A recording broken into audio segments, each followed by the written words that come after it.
വായുവിന് നല്ലൊരു ഡീൽ തോന്നുന്നുണ്ട്. സന്തോഷിക്കാറായിട്ടില്ല. ഈ ഒരു പ്രശ്നങ്ങൾ എല്ലാരും നിങ്ങൾ കണ്ടിട്ടുണ്ടാവും. ഈ ചെക്കൻ ആരാണ് അടിച്ചത്?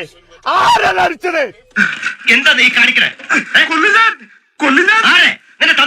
ആരടിച്ചോട്ടെ, ഓന്റെ പണ്ടം ഞങ്ങൾ പുറത്തു കൊടുക്കും. ആരായിക്കോട്ടെ. ഈ ഒരു വണ്ടി തച്ചു പൊളിച്ചതേ എല്ലാ ആൾക്കാരും കണ്ടിട്ടുണ്ടാവും ചങ്കാളെ. ആ അടിച്ചു പൊളിച്ചോനെ നല്ല രൂപത്തിൽ നമ്മൾ കൈകാര്യം ചെയ്ത് വിട്ടിട്ടുണ്ട്. ഭയങ്കരമായ ആള് എന്റെ പേരിലാണ് ഞങ്ങളിപ്പോ ആ ഒരു വ്യക്തിനെ ഞങ്ങൾ ഇവിടെ റിവീൽ ചെയ്യാതെ നിൽക്കുന്നത്. ഓഹോ, അത് ശരി, ഇപ്പൊ മനസ്സിലായി.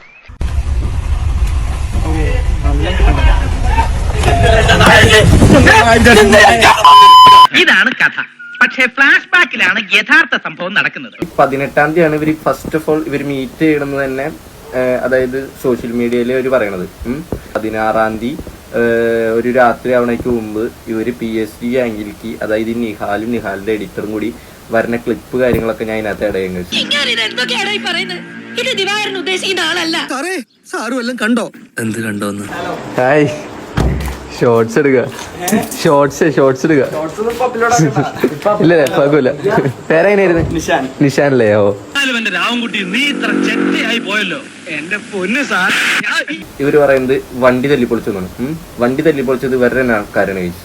അതായത് ഈ PSG ഗ്യാങ്ങിന്റെ ആൾക്കാർ തന്നെയാണ്. മനസ്സിലായോ? ചെറ്റത്തരമല്ലാതെ കയ്യിലില്ല. നേരാണോ ഇതൊക്കെ? പിന്നെ ഇവനെയൊക്കെ വെടിവെക്കണം. നിഹാൽ എന്ന് പറയുന്നത് നിഹാലിന്റെ എഡിറ്റർ നമുക്ക് തൊപ്പിയുടെ മേളിലെത്തണം, അതായത് തൊപ്പീനെ വെട്ടിച്ച് തൊപ്പിയുടെ മേളിലെത്തണം, അങ്ങനത്തെ ഒരു ഗ്യാങ് ബിൽഡ് ചെയ്യണം എന്ന് പറഞ്ഞ് അവിടെയുള്ള പിള്ളേർക്ക് മോട്ടിവേഷനും കാര്യങ്ങളൊക്കെ കൊടുക്കണേ.